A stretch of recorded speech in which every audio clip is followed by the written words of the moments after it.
In the late 1930s, the oil fields and refineries around Ploesti had become one of the central energy hubs of Europe. Romania produced around 6 to 7 million tons of oil per year on the eve of the war, and German authorities calculated that roughly half to 3/5 of the oil available to the Reich came directly or indirectly from Romanian wells and refineries. For Berlin, this meant that the flat plains north of Bucharest were not a distant foreign resource, but a critical element of strategic planning. Any disruption in Ploesti output threatened the capacity of the Wehrmacht to fuel panzer divisions, Luftwaffe aircraft, and U-boat operations. Romania entered this period with competing pressures.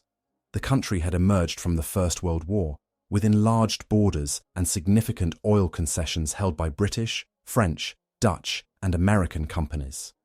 During the 1930s, as Nazi Germany rearmed and sought to reduce dependence on overseas imports vulnerable to blockade, German firms such as Deutsche Bank and IG Farben increased their stake in Romanian oil.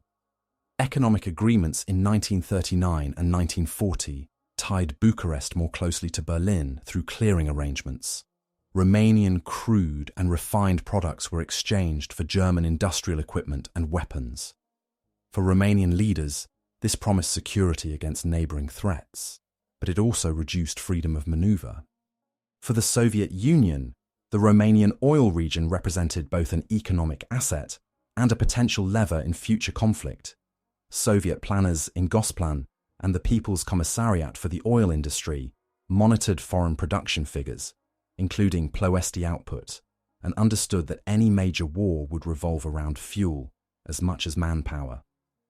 At the same time, the USSR was trying to solve its own internal energy problems by expanding Caucasus oil fields and constructing synthetic fuel plants. Soviet public discourse rarely named Ploesti directly, but internal memoranda treated Romanian oil as part of a southern strategic arc that also included the Black Sea Straits and the Balkans. The geopolitical map changed sharply after 1939. The Nazi-Soviet Pact of August 1939 included secret protocols that divided spheres of influence in Eastern Europe. While Romania remained outside direct partition, the Soviet annexation of Bessarabia and northern Bukovina in June 1940 pushed the Soviet border closer to the Ploesti region. German military planners took note of the fact that the new Soviet frontier in Moldavia was only a few hundred kilometers from Romania's main oil district. Luftwaffe officers measured this distance against the range of Soviet twin-engine bombers and considered the possibility of future raids from the east. At the same time, Soviet military aviation was undergoing rapid but uneven growth. The Workers' and Peasants' Red Air Fleet, or VVS, fielded thousands of aircraft on paper, but many were obsolete types with limited bomb load and range. Newer designs such as the Il-4 long-range bomber and PE-2 dive bomber were entering production, yet training, navigation equipment and radio communications lagged. Soviet doctrine in the late 1930s emphasized support to ground forces rather than independent strategic bombing. Exercises and manuals focused on attacking frontline targets, bridges, and rail junctions, not distant industrial complexes deep in enemy territory.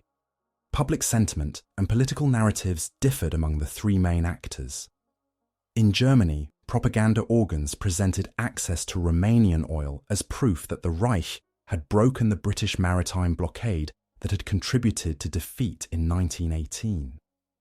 In Romania, official speeches depicted oil exports to Germany as part of a broader alignment within a new European order that would protect the country from Soviet pressure and internal instability. Within the Soviet Union, the press concentrated on industrial achievements at home and portrayed border adjustments in 1940 as restoring historical justice, while discussions of Romanian oil remained within classified circles. Intelligence estimates added another layer to this context. German economic offices collected data on Romanian production levels, pipeline capacity, and refinery throughput, and reported regularly to the Wehrmacht High Command. British and American services gathered aerial photographs and commercial reports, building up detailed target folders on Ploesti installations. Soviet military intelligence and economic attachés likewise assembled information on refinery layouts, storage tank locations, and defensive measures.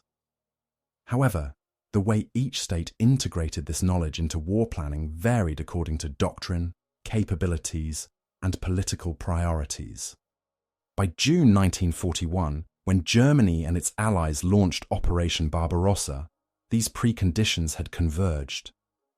The Wehrmacht advanced eastward with fuel reserves and supply lines that depended heavily on deliveries from Romania. The Red Army and VVS confronted a conflict in which enemy oil sources lay within theoretical range of some Soviet bomber formations, but beyond the practical reach of their existing training, basing, and command arrangements. Western Allied staffs in London and Washington knew that Ploesti was a key node in the Axis war economy, but could not yet deploy heavy bombers from bases close enough to attack it on a sustained basis. The question of who would eventually strike at Ploesti and how was shaped by this complex starting position. When Germany and its allies opened Operation Barbarossa on the 22nd of June 1941, the Ploesti region moved from a theoretical vulnerability on maps to a central logistical pillar in an ongoing campaign. Wehrmacht fuel consumption during the first weeks of the advance into the Soviet Union exceeded pre-war estimates, with panzer groups and motorized corps covering hundreds of kilometers on Soviet territory. German quartermasters reported that a significant share of gasoline, diesel, and lubricants for these formations now came from Romanian refineries, transported north by rail and barge along the Danube. For German and Romanian staffs, the primary task in the opening phase was to keep these flows uninterrupted. On the Romanian side, the government had joined the invasion with the declared aim of regaining Bessarabia and northern Bukovina and of strengthening its position within the Axis coalition. Romanian forces committed roughly 325,000 troops to the initial stages of Barbarossa, including armies operating under German Army Group South. While the bulk of these units moved east toward the Dniester and beyond, a portion of Romanian and German air and air defense assets remained in the Ploesti area.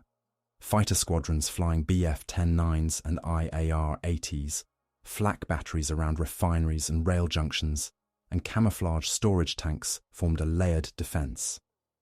Early Luftwaffe assessments treated the oil district as a potential target for British or Soviet long-range raids and requested additional anti-aircraft guns as the Eastern Campaign developed.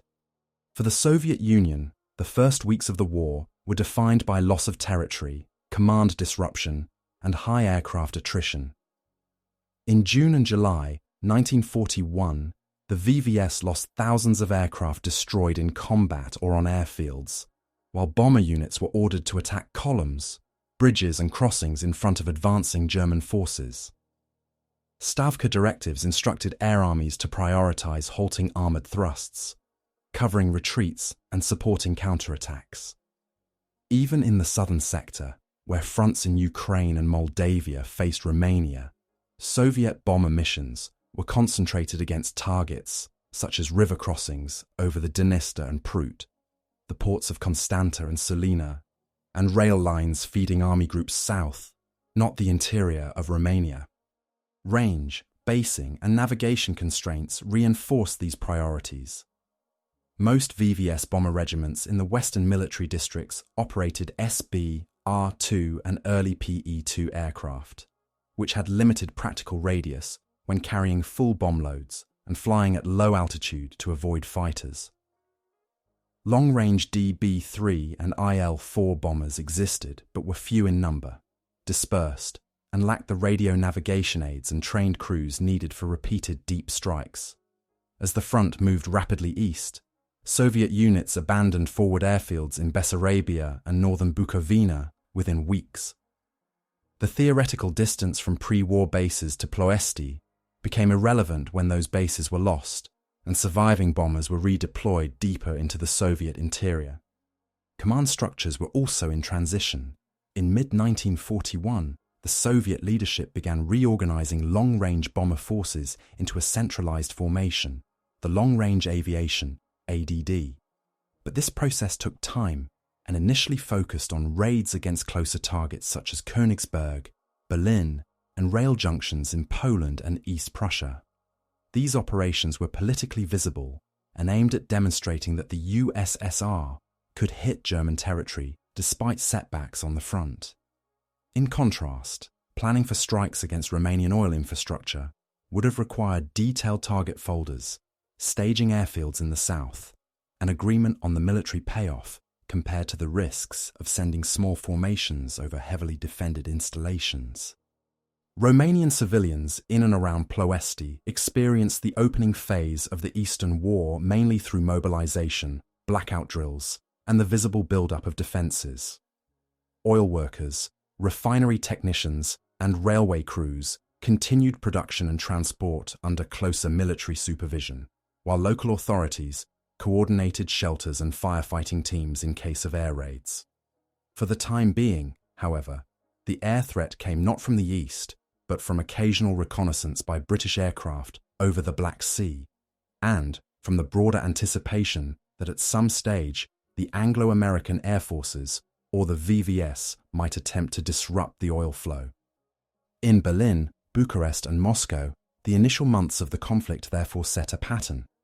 German and Romanian leaders regarded Ploesti as a vital asset to be shielded while concentrating offensive energy on the Eastern Front. Soviet leaders confronted a war in which immediate survival and stabilization of the front outweighed plans for deep strategic bombing. The fact that Ploesti lay within the theoretical reach of certain Soviet bombers did not translate in 1941 and early 1942 into a practical capability or a high-level directive to attack it. In late 1941 and early 1942, strategic planning on all sides treated oil as a central variable, but translated this awareness into very different priorities. In Berlin, the Wehrmacht High Command and the 4-year Plan Office monitored fuel stocks and projected demand for operations toward the Volga and Caucasus. Internal memoranda stressed that Romanian deliveries covered a large share of aviation gasoline and motor fuel, and that any serious interruption would immediately affect operational tempo. Yet the main German planning effort focused on expanding production through refinery upgrades at Ploesti and constructing additional storage, while trusting Luftwaffe and Romanian defences to prevent hostile air action. Romanian planners combined national and alliance considerations. The General Staff and the Ministry of National Economy saw continued oil exports as the basis for securing German political and military support. At the same time, they were conscious that the oil district was a potential magnet for enemy bombers. Defensive planning prioritized ringed flak belts, dispersal of storage tanks, construction of decoy facilities, and agreements with the Luftwaffe for fighter cover. Romanian air units trained for interception over the Prahova Valley, while civil defense authorities organized fire brigades and air raid drills. Pre-war experience with accidental refinery fires made local officials acutely aware of what even a limited bombing could do. In Moscow, Stavka and the VVS command staff framed their strategic goals under much harsher constraints. The immediate tasks in late 1941 were to halt German advances toward Moscow and Leningrad and to stabilize the southern front in Ukraine.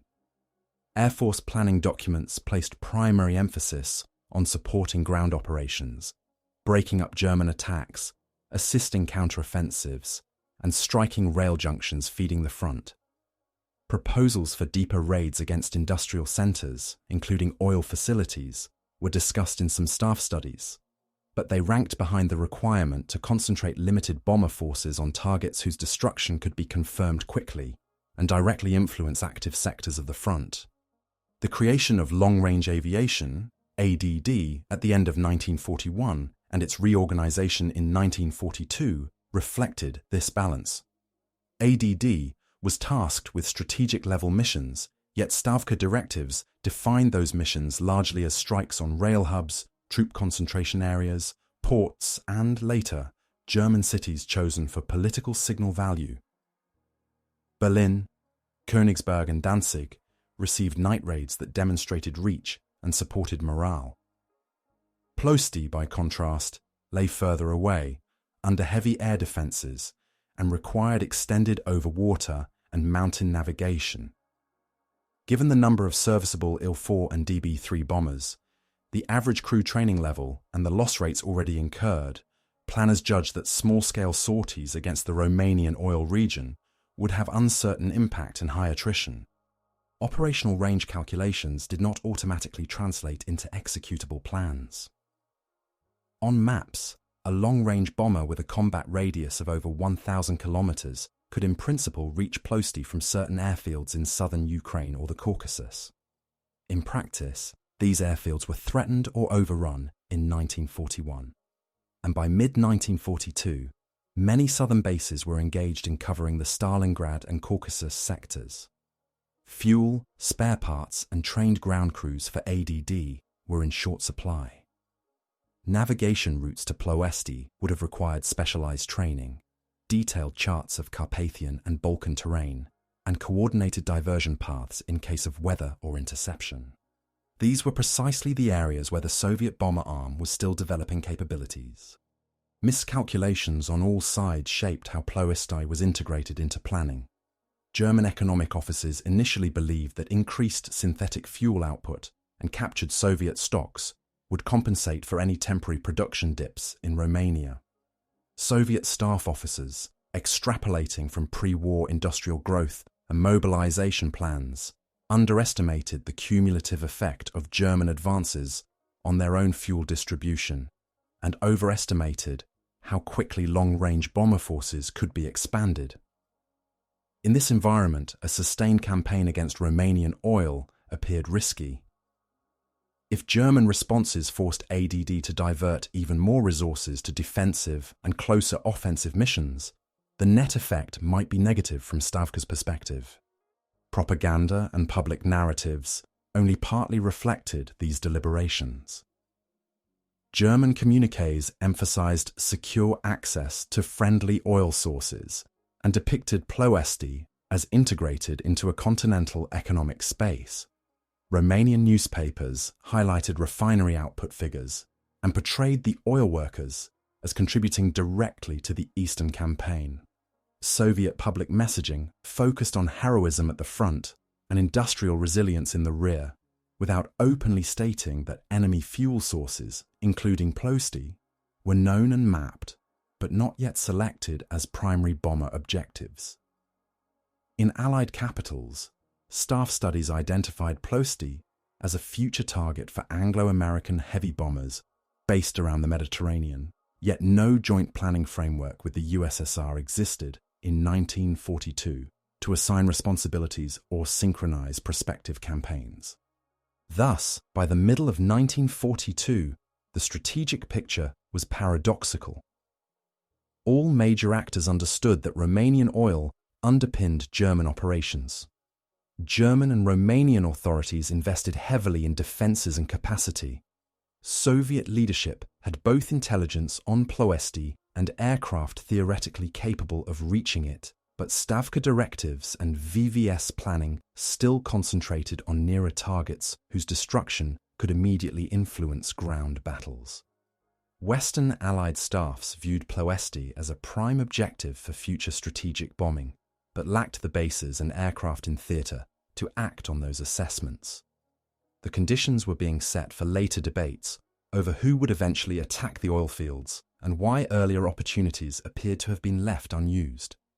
The first direct clashes over Romania's oil and transport infrastructure began in the summer of 1941, but they did not yet centre on Ploesti itself. After Romania entered the war against the USSR, Soviet naval aviation and bomber units of the VVS were ordered to strike ports and lines of communication that supported Axis operations on the southern front. On 26 June 1941, Soviet Tupolev SB, DB-3 and Il-4 bombers, in coordination with Black Sea Fleet warships, attacked the port of Constanta and its oil terminals. The raid caused some damage to storage tanks and facilities, but did not significantly disrupt output. In the following weeks, specialized Zveno composite aircraft and other Soviet bombers attacked the King Karol V Bridge over the Danube near Chernovoda, an important link for oil and supply traffic from the Ploesti region toward the Black Sea and Central Europe. In a second raid in August, one span of the bridge was destroyed and a nearby oil pipeline was damaged, temporarily complicating transport. These strikes demonstrated that Soviet aviation could hit key infrastructure on Romanian territory, but they also revealed limitations in navigation, bomb aiming, and coordination between air and naval forces. Bomber crews operating over the western Black Sea and lower Danube reported strong Axis air defences, including anti-aircraft guns on ships, in coastal batteries and around critical infrastructure. Aircraft losses, combined with the rapid deterioration of the Soviet position in Bessarabia and the Crimea, led Stavka to re-evaluate the cost-effectiveness of such missions. As German and Romanian forces advanced into Ukraine and toward the Crimean Peninsula, Soviet command shifted the remaining bomber units to more immediate tasks, attacking crossing points, troop concentrations, and ports directly linked to ongoing land battles. By late 1941, Soviet air attacks against Romania had effectively ceased, and the idea of deeper strikes against the interior oil region receded even further into the background. On the Axis side, these early raids were treated as warning signals.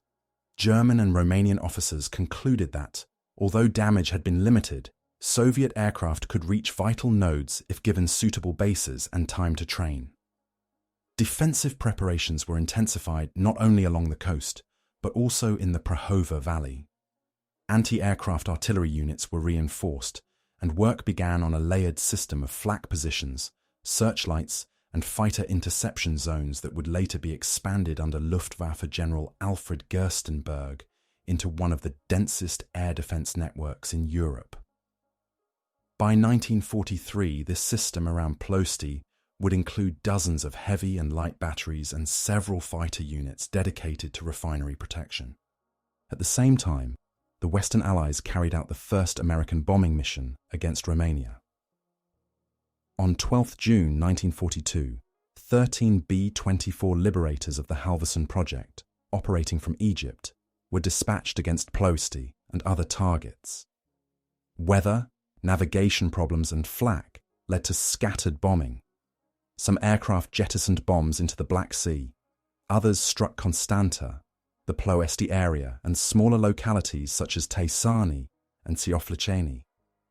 In total, only minor physical damage was inflicted and 3 people were killed, but the raid marked the beginning of direct United States participation in the air war over Romania. For Soviet observers following these developments through intelligence channels and liaison contacts, the Halvorsen raid underlined both opportunity and constraint. It confirmed that Allied heavy bombers could, in principle, reach Ploesti from Mediterranean bases, but it did not yet establish a pattern of sustained attacks. Stavka directives in 1942 still concentrated ADD and front aviation on targets nearer to Soviet lines, while discussions with British and American representatives focused on ground operations and convoy routes rather than on joint planning for a combined offensive against Axis oil. Romanian civilians experienced this initial phase unevenly. In Constanta and along the Danube, inhabitants endured air raid alarms, occasional bomb damage, and growing restrictions linked to coastal defence. Workers in oil terminals and pipeline facilities operated under tighter military supervision and rehearsed firefighting and emergency shutdown procedures after the first attacks. In Ploesti itself, daily life in 1941 and 1942 was more influenced by mobilization, rationing, and the visible buildup of defences than by direct bombing. Air raid drills, blackout regulations, and the presence of flak batteries and fighter patrols reminded refinery personnel and residents that their city was considered a likely target, even though the heaviest blows had not yet fallen. By the end of 1942, these fragmented engagements had produced a clear but incomplete picture. Soviet forces had demonstrated an ability to hit Romanian infrastructure on the coast and the Danube, then diverted their effort to battles closer to home. The United States had carried out a limited experimental strike against the oil region without immediate follow-up. German and Romanian authorities had responded by strengthening defences and refining their own assessments of the threat. Ploesti remained largely intact, its output continuing to feed German operations on the Eastern Front, while the question of a coordinated large-scale offensive against the oil fields was still unresolved among the Allies. By early 1943, the strategic situation around oil had entered a critical phase for all belligerents. The failure of the German offensive at Stalingrad and the heavy losses suffered by the Sixth Army coincided with growing strain on fuel supplies. German reports for late 1942 recorded aviation gasoline stocks for the Luftwaffe at levels barely sufficient for a few months of intensive operations, while consumption on the Eastern Front and in North Africa remained high. Romanian refineries at Ploesti, Astra Romana, Steaua Romana and others process several million tons of crude each year, providing a large share of the liquid fuel used by German panzer divisions and aircraft. Any sustained reduction in this flow risked constraining future offensives. For Romanian decision-makers, the crisis on the Eastern Front created a double pressure. On one hand, they were bound by alliance commitments and economic agreements to continue supplying Germany with oil, grain, and other resources. On the other, growing casualties among Romanian troops and the visible lengthening of the war increased concern about long-term national security. The government in Bucharest could not easily alter its course, but it could intensify protective measures around the oil region. By 1943, air defence units around Ploesti numbered several hundred anti-aircraft guns, supported by radar, searchlights and fighter groups. Civil defence authorities expanded shelter systems and firefighting capacity, acknowledging that the refineries were now among the most likely air targets in Europe. In the Soviet Union, the winter of 1942 to 1943 brought both relief and new dilemmas. The encirclement and destruction of the German Sixth Army improved morale and altered the balance of forces, but the Red Army and VVS remained heavily engaged along a front stretching from Leningrad to the Caucasus. Stavka directives for the first half of 1943 concentrated on exploiting the Stalingrad victory, stabilizing the Caucasus, and preparing for German counter-offensives. Long-range aviation was ordered to intensify strikes against German rail communications, depots and troop concentrations in support of planned operations near Kursk and along the Dnieper. Proposals to redirect significant bomber resources toward Romanian oil installations had to compete with these immediate operational demands. Within ADD and the VVS, staff officers examined the feasibility of deeper raids to the southwest. Range tables for IL-4 and modernized DB-3F bombers indicated that, from bases in the Caucasus or southern Ukraine, aircraft could theoretically reach targets in Romania with reduced bomb loads and favorable winds. However, the German advance into the Caucasus in 1942 and the subsequent Soviet withdrawal had damaged or destroyed many forward airfields and support facilities. Rebuilding those bases and equipping them with navigation aids, fuel depots and maintenance units required time and resources. When they were restored, they were first used to support operations against closer targets such as Rostov, Taganrog, and Black Sea ports that directly affected ground campaigns. Soviet oil policy also influenced priorities. The defense of Baku and Grozny and the restoration of production in damaged fields demanded large allocations of engineers, transport, and anti-aircraft defenses. Soviet leaders understood that a successful German seizure or destruction of Caucasus oil would have more immediate consequences than the continued operation of Ploesti for the enemy. As a result, resources that might have supported long-range offensive strikes were absorbed by the protection and reconstruction of Soviet fuel infrastructure. In this context, the idea of a sustained bombing campaign against Romanian oil had to be weighed against the risk of weakening defences or support for ongoing offensives. Western Allied planning moved in a different direction. After the landings in North Africa in late 1942, the United States Army Air Forces and the Royal Air Force acquired new bases in Algeria and later in Tunisia.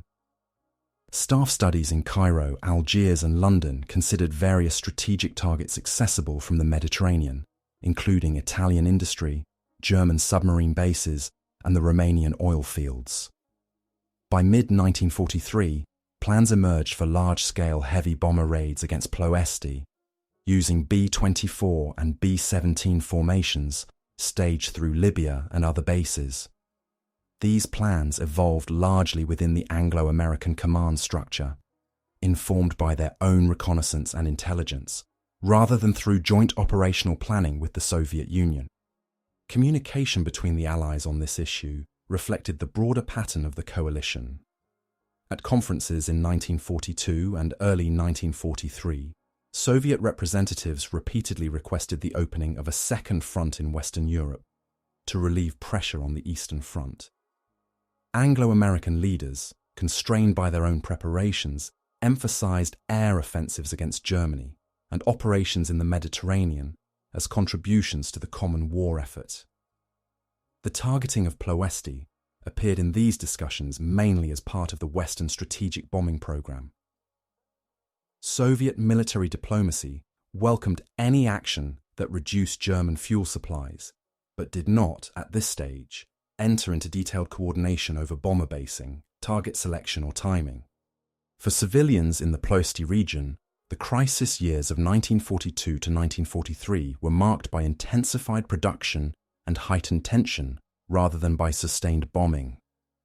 Refinery workers laboured in extended shifts to meet German quota demands, while safety regulations were tightened to reduce the risk of accidental fires. Local populations experienced stricter rationing, more frequent air raid drills, and visible reinforcement of air defences. The memory of earlier small raids and the knowledge that large Allied bomber forces now operated from North Africa created a sense that a major attack was likely, but when and from which direction remained unclear. By mid-1943, therefore, the escalation of the global conflict had sharpened the importance of Ploesti, but had not yet produced a coordinated Allied strategy for its destruction. German and Romanian authorities relied on heavy air defences and continued output to sustain operations on multiple fronts. Soviet Stavka maintained its focus on supporting ground campaigns and on protecting and restoring its own oil base. Anglo-American planners were preparing the first large low-level strike against Ploesti from the Mediterranean, primarily within their own command structure. The oil fields that fueled the Axis war machine were moving toward the centre of strategic attention, but the Soviet bomber arm had not yet been assigned or equipped to play the leading role in attacking them. The most intensive phase of the air war over Romanian oil began in mid-1943, with an operation planned almost entirely within the United States Army Air Forces. On August 1, 1943, around 177 B-24 Liberators of 9th Air Force and 8th Air Force detachments took off from bases in Libya for a low-level attack on Ploesti. Their route crossed the Mediterranean, Albania and the Carpathians before descending into the Prahova Valley at altitudes where refinery structures, rail lines and storage tanks could be seen from cockpit level. The objective was to hit multiple refineries simultaneously and inflict damage that would reduce output for months. Axis defences had anticipated such a move. German and Romanian staffs had studied earlier reconnaissance and minor raids and concluded that a large attack was likely. General Gerstenberg's Air Defence Command deployed heavy and light flak batteries along approach corridors and around refineries, established radar coverage and prepared fighter units equipped with Bf-109s and Bf-109s for rapid scramble. As the American formations approached, navigation errors caused some groups to turn prematurely toward Bucharest, while others pressed directly into the refinery zone.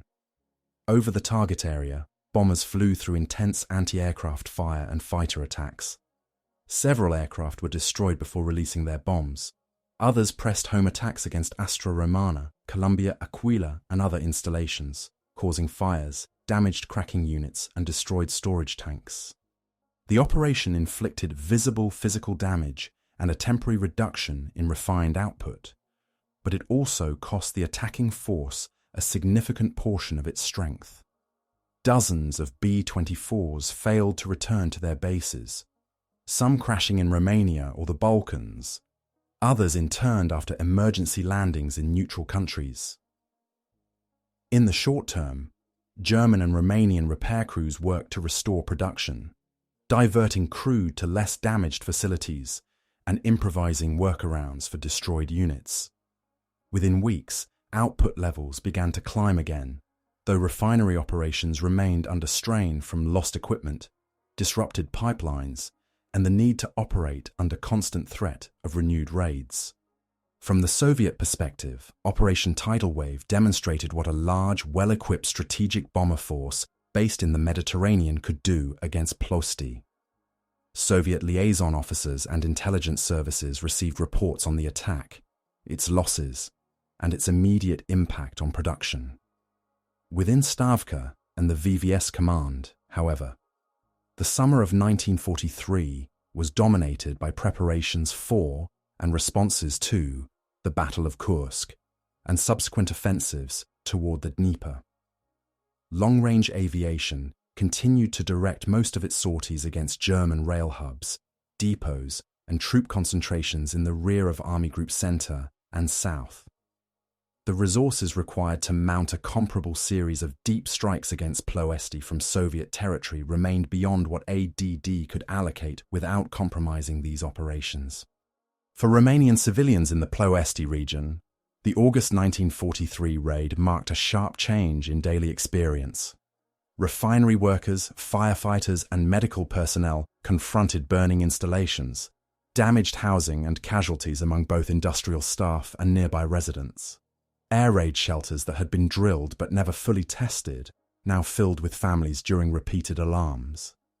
In the refinery complexes, specialist teams had to balance firefighting with the need to prevent explosions in adjacent tanks and pipelines.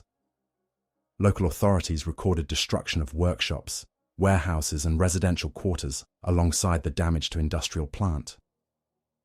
These effects were immediate and visible in a way that earlier, smaller raids had not been. In early 1944, the peak of the air campaign shifted further as the US 15th Air Force established large bases in the Foggia region of southern Italy. From these fields, groups of B-24s and B-17s could reach Ploesti and other targets in Romania at higher altitudes, escorted by long-range fighters such as P-38s and later P-51s. Between April and August 1944, Allied bombers conducted a series of high-altitude raids on refineries, rail yards, and storage facilities in the Prahova Valley and around Bucharest, dropping thousands of tons of bombs.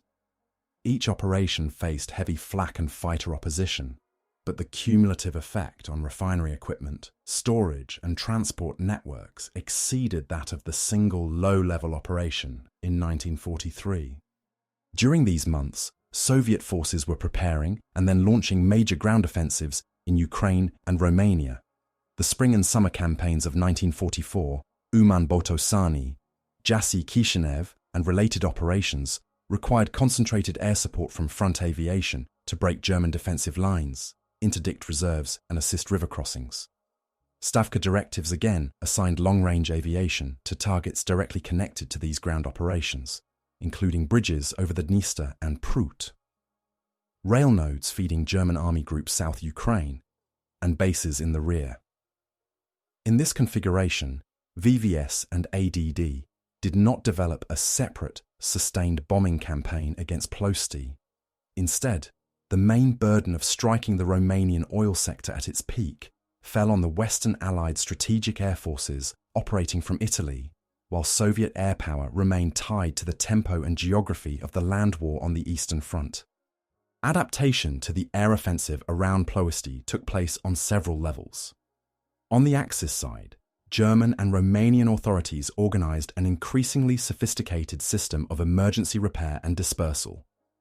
Refinery managements created specialist teams responsible for extinguishing fires, replacing damaged piping and rerouting crude or products through undamaged units.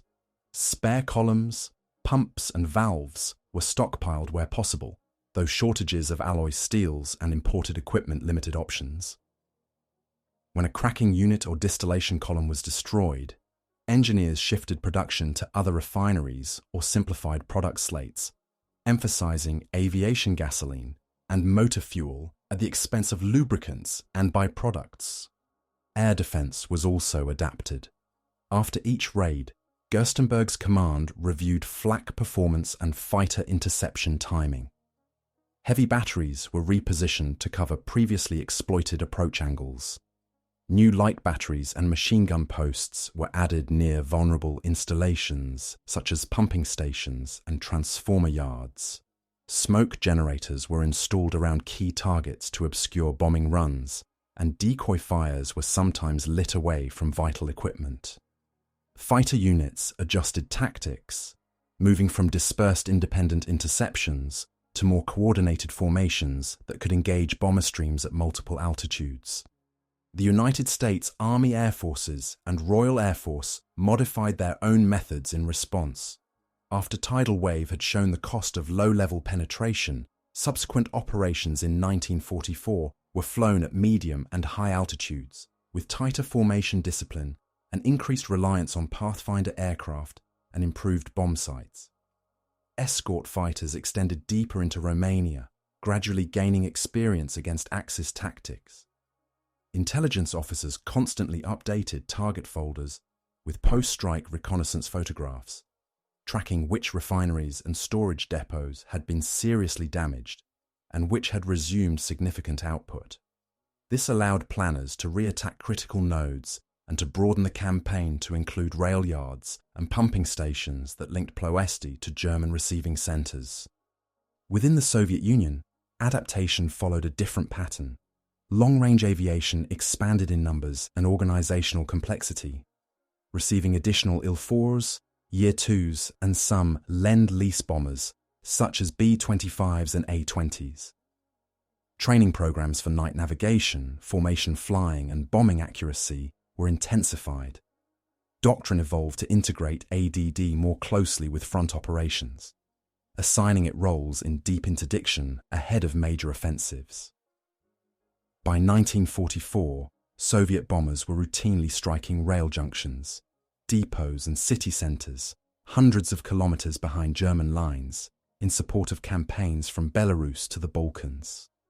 However, these advances did not translate into a dedicated Soviet strategic bombing campaign against Romanian oil.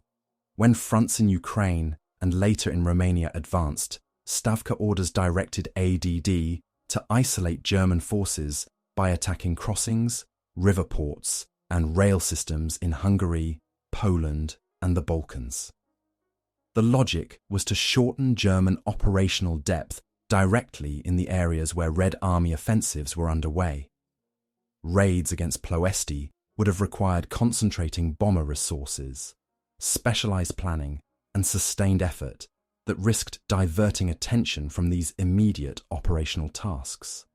In practice, Soviet bombers struck targets in Romania, mainly when those targets were directly connected to current ground operations such as rail hubs and troop concentrations, rather than as part of a separate oil campaign. Adaptation also took place in the diplomatic and coordination sphere. Allied conferences in late 1943 and 1944, including Tehran, reaffirmed the priority of defeating Germany through combined efforts, but they did not produce a detailed division of labor in strategic bombing. Western allies continued to treat Ploesti as a primary objective of the Mediterranean-based strategic air forces, while Soviet representatives emphasized land offensives and requests for material. information on bombing results in Romania was shared through liaison missions. Yet no integrated plan emerged to sequence Soviet and Western strikes on the oil system as a single campaign. For civilians, adaptation meant learning to live under a sustained threat. In Ploesti and Bucharest, residents kept essential documents and belongings ready for rapid movement to shelters. Schools and workplaces conducted regular air raid drills. Fire brigades, many composed of refinery workers, established rapid response routines for shuttling between burning installations and nearby neighborhoods. Some families moved relatives away from the industrial zones into rural areas, while others remained because employment in the refineries and associated services was their primary livelihood. Psychological stress accumulated as alarms, bombing raids, damage, and periods of tense quiet followed one another through 1944. By the time Soviet forces approached Romania's borders in the summer of 1944, all sides had adjusted their methods in response to the air war over oil. Axis authorities refined repair and defense systems to keep Ploesti functioning despite repeated attacks. Western air forces turned the region into a regularly bombed target set using evolving tactics. The Soviet air arm expanded its capabilities and shifted toward deeper interdiction in support of ground campaigns, but still did not assume the main burden of striking the Romanian oil complex. These patterns of adaptation framed the context in which the political and military turning point of 1944 would unfold. The turning point for Romania's oil fields came in the summer of 1944, when military collapse on the Eastern Front intersected with political upheaval in Bucharest. In August, the second Jassy-Kishinev offensive by Soviet forces broke through German and Romanian lines in eastern Romania and encircled large elements of German Sixth Army and Romanian formations. Rapid advances toward the interior threatened not just frontline units, but also the communications and energy infrastructure that supported German forces in the Balkans and southern Poland. For the first time since 1941, the Axis faced the prospect that Ploesti could be lost on the ground rather than merely damaged from the air. Operational plans on the Soviet side focused on destroying enemy groupings and forcing Romania out of the war. Stavka directives to the 2nd and 3rd Ukrainian fronts emphasized rapid exploitation of breakthroughs, seizure of key crossings over the Prut and Siret rivers, and advance toward major cities such as Iași, Chisinau, and eventually Bucharest. Air armies attached to these fronts were tasked with supporting ground offensives by striking retreating columns, bridges, and rail junctions. Long-range aviation was ordered to deepen these effects by attacking transport hubs that could facilitate German withdrawals or reinforcement, focusing on targets in Romania and Hungary linked to operational maneuver rather than specifically on the oil fields around Ploesti. As Soviet forces advanced, internal dynamics in Romania accelerated. Political opposition to continued alliance with Germany had been building among some military officers and civilian leaders, influenced by heavy casualties, the deteriorating military situation, and contacts with Allied representatives. The German retreat after the Soviet breakthrough in Moldavia reduced Berlin's ability to enforce compliance. On 23 August 1944, King Michael and a group of politicians and officers removed Marshal Ion Antonescu from power and announced Romania's intention to cease hostilities against the Allies and to join operations against Germany. This sudden reversal transformed Romania from a belligerent supplying oil to the Wehrmacht into a former ally whose territory now lay open to Soviet occupation and Western air access.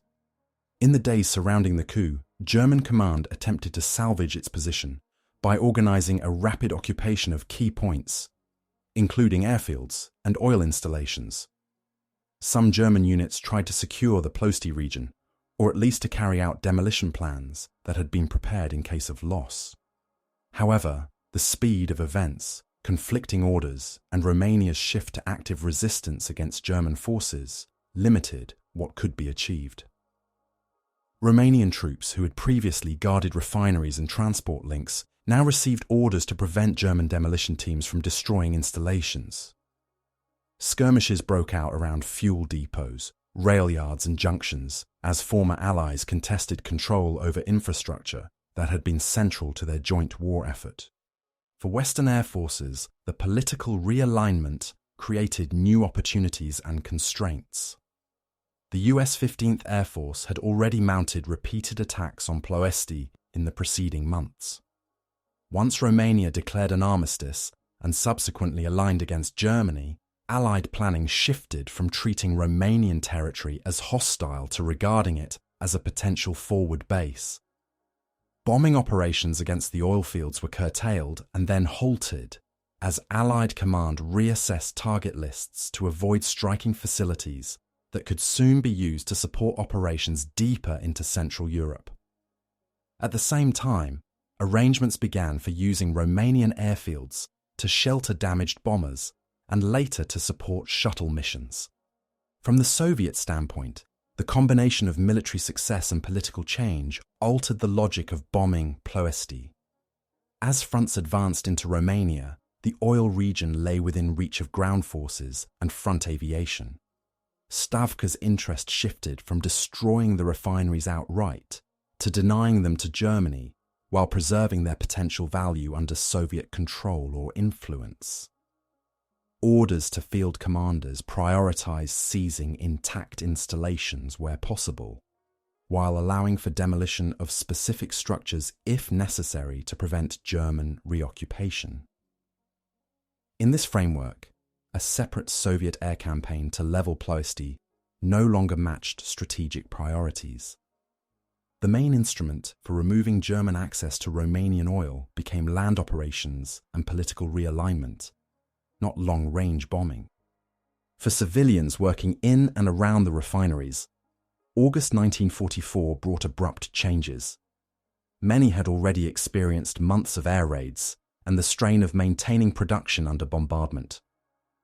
Now, in addition to alarms and bomb damage, they faced changing military authorities, new uniforms on the streets, and rapidly shifting instructions. Some refinery personnel were ordered by Romanian officers to protect key machinery from German demolition attempts. Others were confronted by German teams trying to carry out pre-planned sabotage. After the coup, Soviet reconnaissance units and liaison officers began to appear, assessing damage, existing stocks, and the condition of pipelines and storage. The immediate effect on German fuel supply was severe. The loss of Romania as an ally and the practical end of deliveries from Ploesti and related installations removed a major component of the Reich's liquid fuel base. Synthetic fuel plants in Germany and occupied territories could not fully compensate, especially under increasing Allied bombing. Wehrmacht and Luftwaffe units in the Balkans and on the Eastern Front reported tightening rationing of gasoline and aviation fuel, with impacts on training flights, troop movements, and the capacity to respond to Soviet and Western Allied offensives. The strategic vulnerability that had long been recognized in staff studies now materialized through a combination of air attack, ground operations, and political collapse. Thus, the turning point in 1944 resulted from converging military and political decisions, rather than a late shift in Soviet bombing priorities. Western air forces had already degraded Ploesti through repeated raids. German and Romanian defences had adapted and repaired, and Soviet aviation had focused on targets linked directly to land campaigns. When Romania changed sides and Soviet armies entered the country, the question of why the USSR had not mounted its own sustained bombing offensive against Ploesti was overtaken by events. The oil fields passed out of German hands primarily through ground advances and diplomatic realignment, not through destruction from Soviet bombers. In the months after August 1944, the withdrawal of German forces from Romania and neighbouring regions unfolded under conditions shaped by fuel shortage and infrastructural disruption. German formations retreating through Moldova and Transylvania depended on remaining stocks in local depots, and improvised fuel trains assembled from what could be evacuated from Romania and Hungary. Reports from Army and Luftwaffe commands recorded increasingly strict rationing. Training flights were curtailed, non-essential movements reduced, and armoured units sometimes halted to await deliveries that arrived in reduced quantities or not at all. The earlier pipeline of refined products from Ploesti to the Reich had effectively been severed. On the ground around Ploesti and Bucharest, the transition from Axis to Allied and Soviet control produced a complex local aftermath. Elements of German demolition units managed to damage some installations and storage sites, but Romanian troops and refinery guards prevented systematic destruction of all key facilities. When Soviet advance units entered the oil region, they found a landscape marked by bomb craters, burnt-out plant sections, and damaged housing, but also significant portions of distillation and cracking capacity still standing. Soviet engineers and economic specialists, accompanied by Romanian officials who had shifted allegiance, began surveying the refineries, pipelines, and storage depots to determine what could be restored quickly and what would require long reconstruction. The end of heavy bombing brought relief from air raids, but did not immediately ease civilian hardship. Between 1943 and 1944, repeated attacks had destroyed or damaged industrial buildings, residential quarters, and public infrastructure. Romanian records and later studies indicate several thousand dead and wounded among refinery workers, their families and residents of nearby districts. Many households had lost wage earners, and others faced long-term injuries. Displaced families from heavily affected neighborhoods sought temporary shelter in less damaged areas, often living in overcrowded conditions while repairs proceeded. Rationing remained strict, and employment in the oil sector fluctuated as shifting authorities decided which units to restart and under whose control. Soviet military administration and Romanian authorities now had to balance immediate military needs with economic considerations. Fuel captured in storage tanks and depots was allocated in part to Soviet operational requirements in the Balkans and Central Europe, supporting advances into Hungary, Czechoslovakia, and Austria. At the same time, plans were made to integrate Romanian oil output into post-war arrangements, including reparations to the Soviet Union and supplies for the reorganized Romanian economy. Repair work on refineries was prioritized not for restoring exports to Germany as before, but for supplying the Red Army and the emerging new political order. Western Allied air forces adjusted their operations to this new context. With Romania changing sides and German access to Ploesti effectively ended, the 15th Air Force redirected its main efforts toward remaining synthetic fuel plants and transport hubs in Germany, Austria, and Czechoslovakia. Shuttle missions using Romanian airfields served to support raids deeper into the Reich and to recover crews from damaged aircraft. Intelligence units continued to track the status of the Romanian oil industry, but now, as part of broader assessments of post-war economic and political balances, rather than as primary bombing targets. For German planners, the loss of Romanian oil and the cumulative damage to synthetic fuel installations marked the start of a final phase of constraint. In late 1944 and early 1945, fuel allocations to panzer divisions, Luftwaffe fighter units, and training commands fell sharply. Some armoured formations entered major battles with only a fraction of authorised fuel stocks. Aircraft availability was increasingly limited, not by airframes, but by the lack of aviation gasoline. The vulnerability that had long been recognised in internal memoranda now manifested itself in reduced mobility and diminished capacity to respond to Soviet and Western Allied offensives. In Romania, the immediate aftermath of the fighting and bombing left enduring marks on communities around the oil fields. Local administrations had to clear unexploded ordnance, rebuild bridges and rail lines, and restore basic services alongside complex industrial repairs.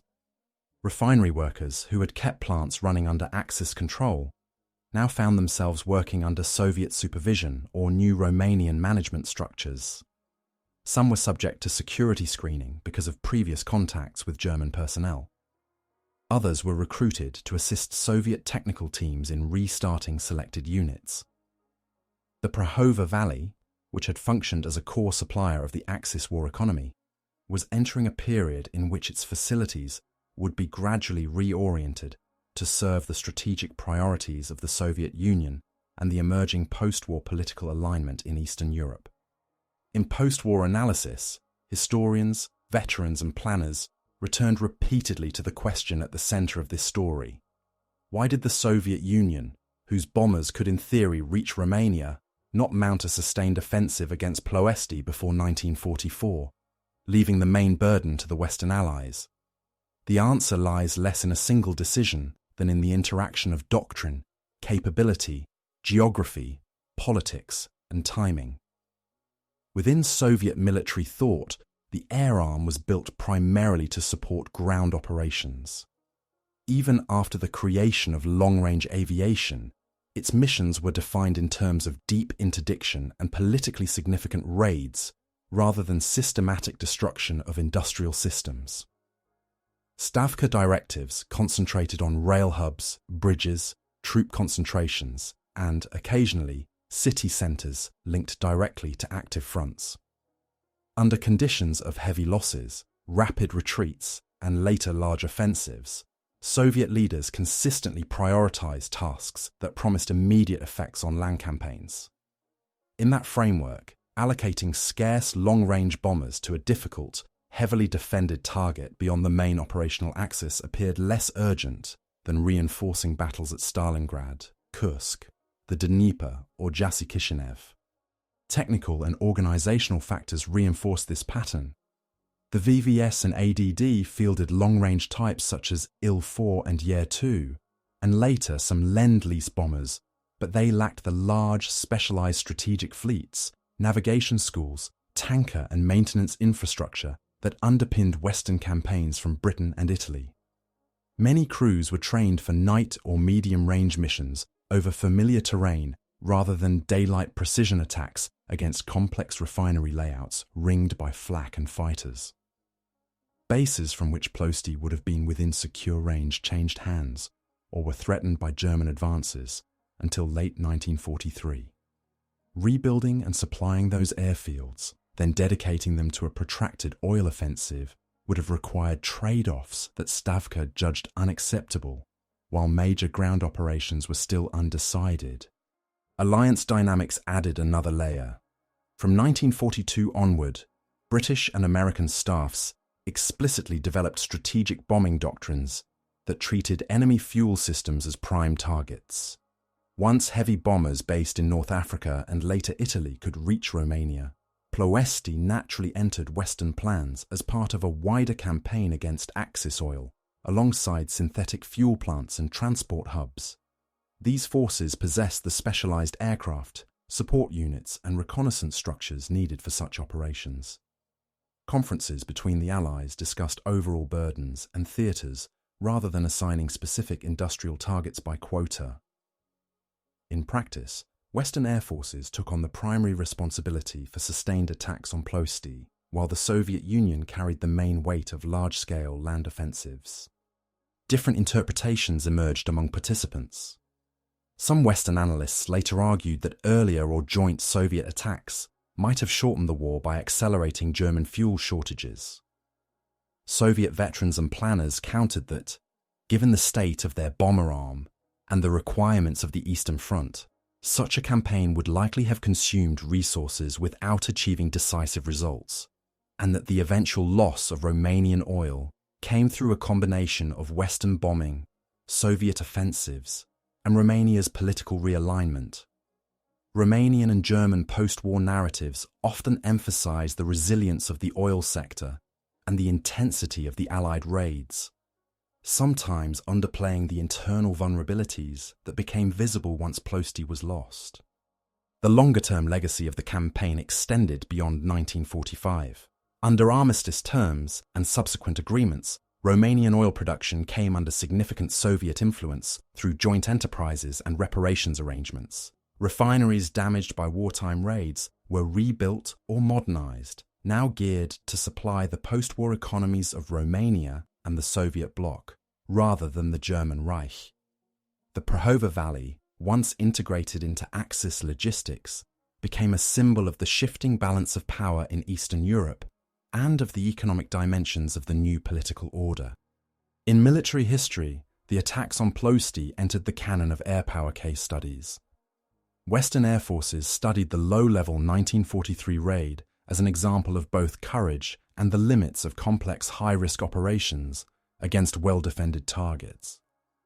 The subsequent high-altitude campaigns illustrated the cumulative effects of repeated strikes on industrial systems, despite repair efforts. Soviet experience, by contrast, fed into lessons about the integration of long-range aviation with land campaigns, the importance of securing and protecting one's own fuel base, and the trade-offs between strategic and operational bombing under conditions of continental warfare. For the people who lived and worked around Ploesti, the legacy was measured less in doctrinal debates than in rebuilt neighborhoods, memorials, and industrial skylines. Cemeteries contained graves of refinery workers, air defense personnel, and civilians killed in raids. Plaques and local histories recorded the destruction of specific plants and districts. Former employees remembered years of accelerated production for Germany, followed by bombardment, contested withdrawals, and the transition to new authorities. Their recollections add a civilian perspective to a story often told in terms of tonnage delivered or destroyed. Taken together, the history of Ploesti and Soviet bombing policy illustrates how strategic choices are constrained by doctrine, capability, and context. The Soviet Union did not launch a focused air campaign to destroy the Romanian oil fields before 1944 because its leadership viewed other uses of air power as more directly connected to survival and victory on land, and because Western allies eventually assumed the main burden of strategic attacks on Axis fuel. German and Romanian authorities, aware of their dependence on Ploesti, invested heavily in defences and repairs, but could not prevent the eventual loss of the oil fields once military defeat and political realignment unfolded. In this interaction of plans, limits, and unintended consequences, the Romanian oil fields functioned as both a lifeline and a vulnerability, shaping the course of the war and the structure of the post-war order.